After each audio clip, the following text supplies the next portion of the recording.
లూకాసు వార్త 10వ అధ్యాయం 29వ వచనం. అక్కడ ఒక ధర్మశాస్త్రోపదేశకుడు కనబడతాడు, చాలా వెరైటీగా.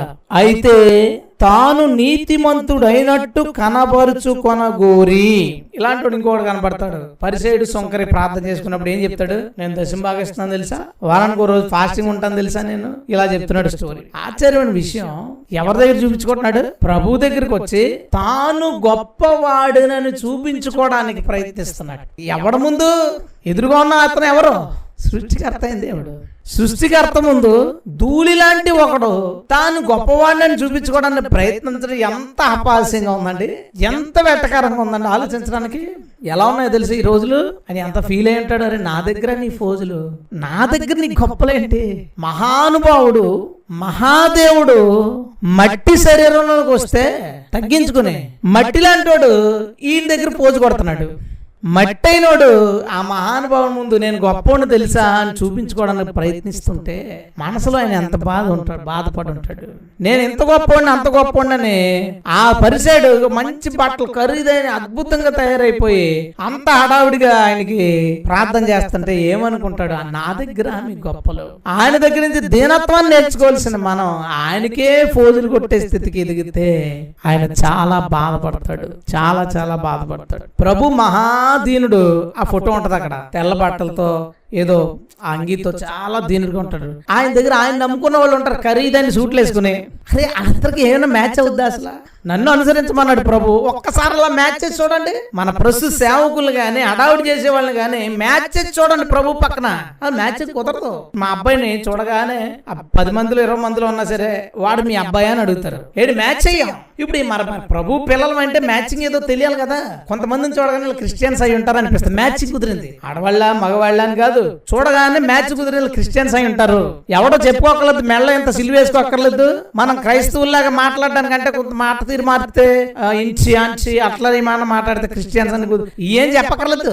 మన బిహేవియర్ ప్రభులాగా ఉంటే ప్రభు పోలికి మనకు వచ్చేస్తా. ఆయన దీనుడు, మన వాళ్ళందరూ అడావిడి. వీళ్ళు ప్రభు దగ్గర ఫోజ్ ఏంటో తెలుసా? నీట్ గా మేకప్ చేసేసుకుని ఈ మధ్య పాటల షూటింగ్లోనే వీళ్ళ ఫోజులు భరించలేకపోతున్నారు. ఎవరి దగ్గర కొడుతున్నారు తెలిసి? ప్రభు దగ్గర. ఎవరి దగ్గర అంటే వీళ్ళ కటింగ్లు, వీళ్ళ ఫోజులు, వీళ్ళ బడాయిలు, వీళ్ళ హడావుడిలు ఎవరికి చూపిస్తారంటే ఏసైకి చూపిస్తున్నారు. కెమెరాలు పెట్టి మంచి లైటింగ్లు పెట్టి. మొన్న పాట వచ్చింది, ఆ పాటలో లిరిక్స్ ఏమన్నాయంటే అంతా మోసం చేసేస్తున్నారు ప్రభు నీ పేరిట.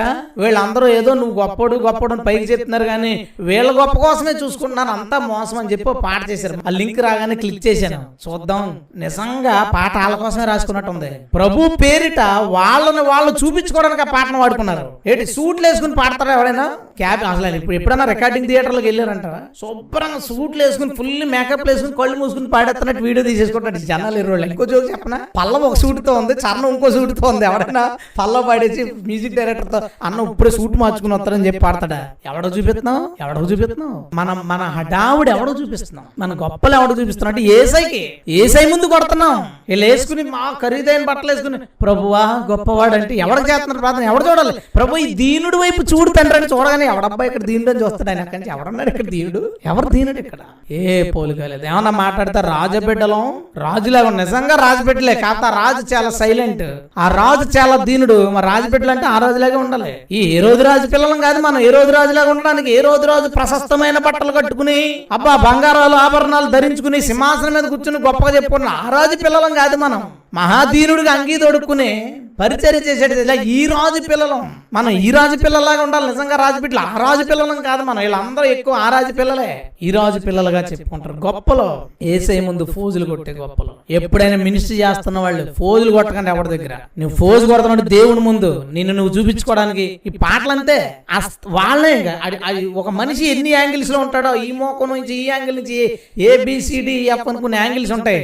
షూట్ చేసేటప్పుడు side angle, wide angle, top angle, అన్ని యాంగిల్స్ లోనే ఆయన చూపించాలి. నవ్వు చూపించాలి, ఏడు చూపించాలి, నడక చూపించాలి, పరుగు చూపించాలి. వాడు కూర్చుంటే ఎలా ఉంటాడు, నుంచుంటే ఎలా ఉంటాడు, దొర్లితే ఎలా ఉంటాడు, అన్ని చూపించేసుకుంటాడు ఆ పాటలోనే. మళ్ళీ పైకి ఏంటంటే ప్రభువా నువ్వు గొప్పడు అని పాడడం. సో ఎవరికి ఈ బ్యాచ్ అన్నమాట. తాను నీతిమంతుడైనట్టు కనబరచుకొని, తాను గొప్పవారైనట్టు కనబరచుకోరి ఎవరి దగ్గర? యేసు ప్రభు దగ్గర, ఈ మహానుభావుడి దగ్గర, దేవాది దేవుడి దగ్గర వీళ్ళ గొప్పలు చూపించుకోవడానికి కొంతమంది ప్రయత్నిస్తారు. ఎంత సిగ్గుకరం ఇది. ఎలా అలా తయారై ఈరోజు మనం ఎలా ఉండవచ్చు, రేపు మనం గొప్పవాళ్ళం కావచ్చు, రేపు మన పాటలు గొప్ప స్థితిలోకి గొప్ప విజయం సాధించవచ్చు, లేదా మన పుస్తకాలు, మన కరపత్రికలు, మనం చేసే వాట్సాప్ మినిస్ట్రీలు, లేదా మనం చేసే ప్రసంగాలు ఉన్నతమైన స్థితికి చాలా దూరం వెళ్ళిపోవచ్చు. ఎంత దూరం వెళ్ళిపోయినా సరే నువ్వు ఏ రాజు పెట్టావో చూసుకో. నువ్వు ఏ రాజు పెట్టావు కాదు, యేసు రాజు పెట్టావు. హల్లెలూయా. ఎప్పుడు ఆ బిడ్డలాగే ఉండాలి. ఈ బయట కొంతమంది క్రిస్టియానిటీని నాశనం చేసే ఒక దరిద్రపు బ్యాచ్ ఉంది. వాళ్ళని చూసి చెడిపోకండి. వాళ్ళు తమను తాము గొప్పవారిగా ప్రభువు దగ్గర చూపించుకోవడానికి ప్రయత్నించే వాళ్ళు, తమను తాము గొప్పవారిగా అందరి ముందు కనబరుచుకోవడానికి ప్రయత్నించే వాళ్ళు పక్కన పడాలి. వద్దు, నీకు ప్రభువుని గొప్పవాడు అని చూపించడానికి నువ్వుంట. మన ప్రభు ఉన్నతులని చూపించడానికి, మనం గొప్పవాళ్ళు అని చూపించుకోవడానికి ప్రభువును వాడుకోకూడదు. మనం వాడబడి ప్రభు గొప్పతనాన్ని చూపించాలి. గాడిద గౌరవం ఎలా వచ్చింది? యెరూషలేములో ఎన్ని వేల గాడిదలు ఉన్నాయి, అన్నిటికి కాళ్ళు కింద వేసారా?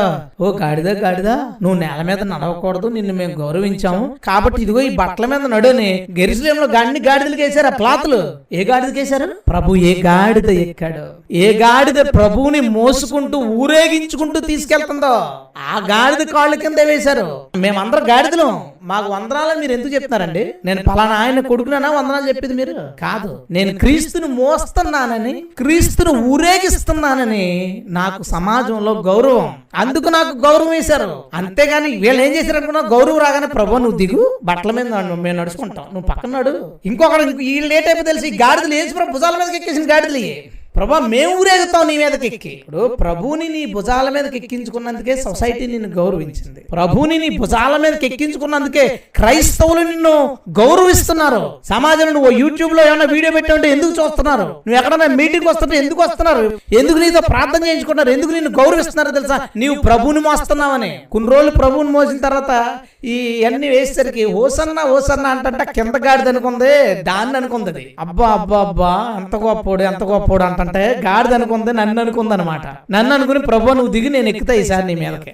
చిన్న సేవకులుగా ఉన్నప్పుడు వీళ్ళంతా ప్రభువుని గణపరిచారు, ప్రభు గొప్ప చూపించారు. వీళ్ళు జనాలు పొగుడుతుంటే ఆ పొగట్టలు ఎవరివ్వండి? ప్రభు వాడుకున్నాడు, ప్రభువి. కానీ ఈ గాడిద ఏమనుకుందో తెలుసా? నాదనుకుంది. అందుకని ఈసారి ప్రభు భుజాలు ఎక్కింది. ప్రభు కనపడ్డ ఈసారి వీళ్ళు ప్రభుకి తమ గొప్పతనాన్ని చూపించుకోవడానికి ప్రయత్నిస్తారు, కానీ ప్రభు గొప్పతనాన్ని సమాజానికి చూపించడానికి ప్రయత్నించడం లేదు. ఇలా మారిపోయేవా నువ్వేమైనా? ప్రభు ఎదుట నీ గొప్పలు చూపించడానికి పోజులు కొట్టడానికి ప్రయత్నించుకో. నువ్వేంటో ఆయనకి తెలుసు, నీ దరిద్రత ఏంటో, నీ హృదయంలో ఉన్న తలంపులేంటో, నువ్వు ఎలా గొప్పవాడు అయిపోవడానికి, ఎంతమందిని తొక్కేయడానికి, ఎంతమందిని బాధ పెట్టడానికి ఎన్ని రకాలుగా వాక్యాలు మారుస్తున్నావో ప్రభువుకి తెలుసు. ఆయన దగ్గర పూజలు కొట్టద్దు. ప్రతి పట్టణానికి ఒక్కొక్క దరిద్రం తయారైంది. యేసు ప్రభు మీదకెక్కిన గాడిదలు ప్రతి పట్టణంలోనూ ఒక్కొక్క గాడిద తయారైంది. ఆ గాడిదని చూసి పల్లెటూరులో కొన్ని గాడిదలు తయారవుతున్నాయి. ప్రభును మోసే గాడిదలుగా ఉంటే మనకు వచ్చే గౌరవం గొప్పదే. పొగడ్తలు ప్రభువుకి వెళ్ళాలి. ఆయన మన మీద ఉన్నందుకు ఆ ఘనత మాత్రం మనం పొందుకోవాలి.